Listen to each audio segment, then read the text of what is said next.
President Biden is expected to land in London this evening. The trip kicks off a critical week of meetings in Europe as he works to keep up support for Ukraine. The nation has been struggling to win back territory taken over by Russia in the war. Tina Kim has the details. On the 500th day of Russia's war on Ukraine, President Biden headed to Europe to keep up his fight for Ukrainians on the diplomatic stage.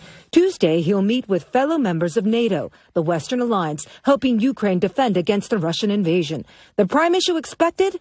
Whether Ukraine can join NATO now. President Biden said the war-torn nation is not ready, should only join after the war has ended, and pointed out what it would mean when a NATO nation is at war.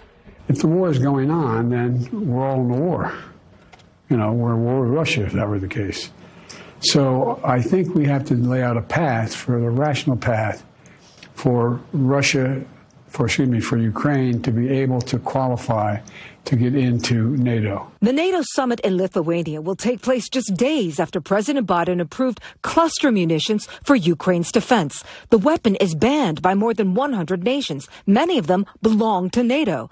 Cluster munitions send out dozens to hundreds of mini bombs, and the bomblets often do not detonate immediately. The duds pose a long-term risk to civilians who may come across them later. The U.S. greenlighting cluster munitions has won praise from some Biden critics, like Republican Congressman Mike McCall. They are highly effective, and particularly hitting flanks of troops inside of Ukraine.